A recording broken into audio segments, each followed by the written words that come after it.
आपको बताऊं कि 2026 ये चल रहा है और 2026 की जनवरी में श्रीलंका में एक बंदरगाह है हम्बनटोटा।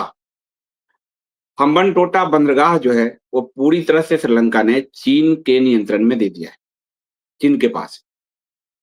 और इस बंदरगाह पर चीन को 2 लाख बैरल क्षमता वाली तेल रिफाइनरी बनानी है और इसके लिए चीन की सरकारी ऊर्जा कंपनी है सिनोपेक, उसके साथ 3.7 लाख डॉलर का समझौता किया था। श्रीलंका में चीन पूरी तरह से घुस चुका है और श्रीलंका भारत से किनारा कर चुका है, जैसे हमारे सारे पड़ोसी करते हैं। लेकिन होर्मुज स्ट्रेट जो बंद हुआ, उसमें चीन ने, जो होर्मुज स्ट्रेट बंद होने का के कारण तेल का संकट है दुनिया में, उसमें चीन ने श्रीलंका की कोई मदद नहीं की। और ऐसे में भारत ने आपातकालीन मदद करते हुए 38,000 मीट्रिक टन पेट्रोलियम उत्पाद श्रीलंका को सप्लाई किया है, जिसमें 20,000 मीट्रिक टन डीजल और 18,000 मीट्रिक टन पेट्रोल है। इसके लिए श्रीलंका ने भारत का आभार जताया। लेकिन आपको अब मैं दूसरी लाइन पर ले चलता हूं। मोदी जी की ये डिप्लोमेसी बार बार फेल होती रही है, लेकिन वो अपने आप को वर्ल्ड लीडर बनाने के लिए भारत के हितों को हमेशा दांव पर लगाते हैं। आपको ध्यान होगा कि जब बहुत बड़ा भूकंप आया था तुर्की में और मोदी जी रो पड़े थे, तुर्की मेरा भाई, और सारा कुछ भेजा था। तुर्की ने भी तब तो आभार जता दिया था और बाद में तुर्की ने क्या किया? तुर्की ने पाकिस्तान को, ऑपरेशन सिंदूर में पाकिस्तान को पूरा भर भर के ड्रोन सप्लाई किया। अभी तेल का संकट है, मोदी जी ने बांग्लादेश को डीजल सप्लाई किया है। आप जानते हैं बांग्लादेश ने क्या किया? हिंदुओं का नरसंहार, भारत पर इतने आरोप, और वहां की जो अमेरिकी पिट्ठू सरकार थी, उसने तो भारत से पूरा रिश्ते ही तोड़ लिए। यही काम अभी इन्होंने श्रीलंका के साथ किया है, मालदीव के साथ भी हो चुका है। जब चीन से बड़ी अर्थव्यवस्था आपकी नहीं है, जब चीन अपना तेल बचा रहा है कि हमारे नागरिकों को संकट ना हो। इसके अलावा रूस ने 1 अप्रैल से जुलाई तक अपने देश के तेल निर्यात पर प्रतिबंध लगा दिया है कि हमारे नागरिकों को संकट ना झेलना पड़े, कि युद्ध कब तक चलेगा।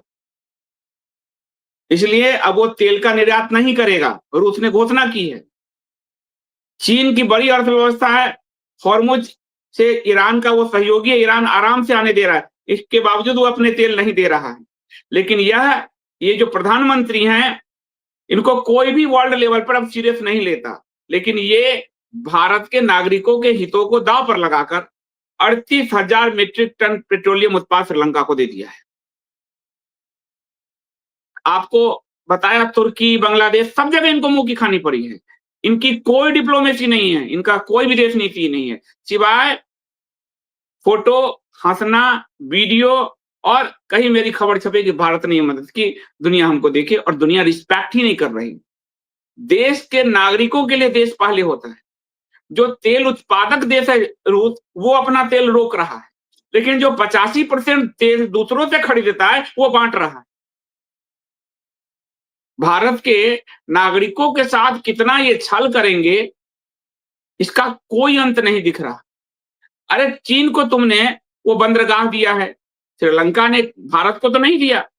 भारत के साथ तो रिश्ते उसने खराब किए। और चीन को तुमने हम्बनटोटा बंदरगाह दिया, 2 लाख बैरल क्षमता वाले तेल रिफाइनरी विकसित करने के लिए वहां पर पूरा बंदरगाह दिया है। तो चीन तुम्हारी मांग पूरी करे, हम क्यों इसमें पड़े? लेकिन भारत के और भारत के नागरिकों को क्या कह रहे हैं? ये कोरोना जैसा संकट आ सकता है, ये कह के भारत में नागरिकों में अफरा तफरी पैदा कर दी। पेट्रोल के लिए, डीजल के लिए और गैस के लिए लाइन लगी है, अफरा तफरी पैदा कर दी कि कोरोना जैसा संकट आ सकता है, और वहां श्रीलंका को तेल बांट रहे हैं। मतलब देखा जाए तो भारत का इतना अहित करने वाली सरकार इससे पूर्व भारत में नहीं आई थी। और जो लोग समझाएंगे ये तुम क्या समझो, ये तो आपको वैश्विक राजनीति है, उनके मुंह पर तमाचा मारिए। अपने नागरिकों का वैश्विक राजनीति तुम रूस से ज्यादा नहीं समझते, जिसने अपने तेल रोक लिए। वैश्विक राजनीति तुम चीन से ज्यादा नहीं समझते, जिसने अपने तेल रोक लिए। वैश्विक राजनीति तुम ईरान से ज्यादा नहीं समझते, जिसने हुर्मुज पे कंट्रोल कर लिया है।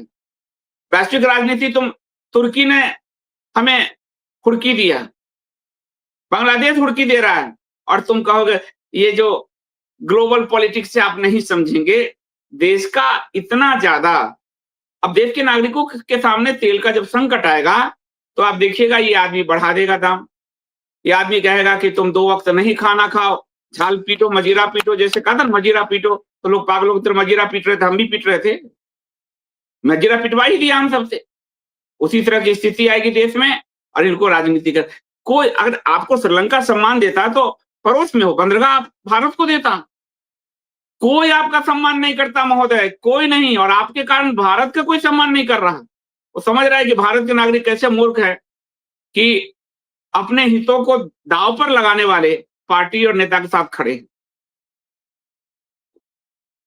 तो ये आपके लिए एक बड़ी खबर थी, जो मुझे लगा कि आपको देना जरूरी है, ताकि आप समझें कि भारत की राजनीति को कैसे हमारे अपने लोगों के हितों को दांव पर रखकर और इनकी केवल फोटो इमेज के लिए काम किया जा रहा है। एक नेता की इमेज के लिए जर्मनी खत्म हो गया, एक नेता की इमेज के लिए सोवियत संघ टूट के खत्म हो गया, इटली खत्म हुआ, दोबारा ये सब फिर खड़े हुए। भारत इसको समझे जल्दी, वरना बहुत नुकसान होगा। और जब तक आप प्रेशर नहीं बनाओगे, ये सरकार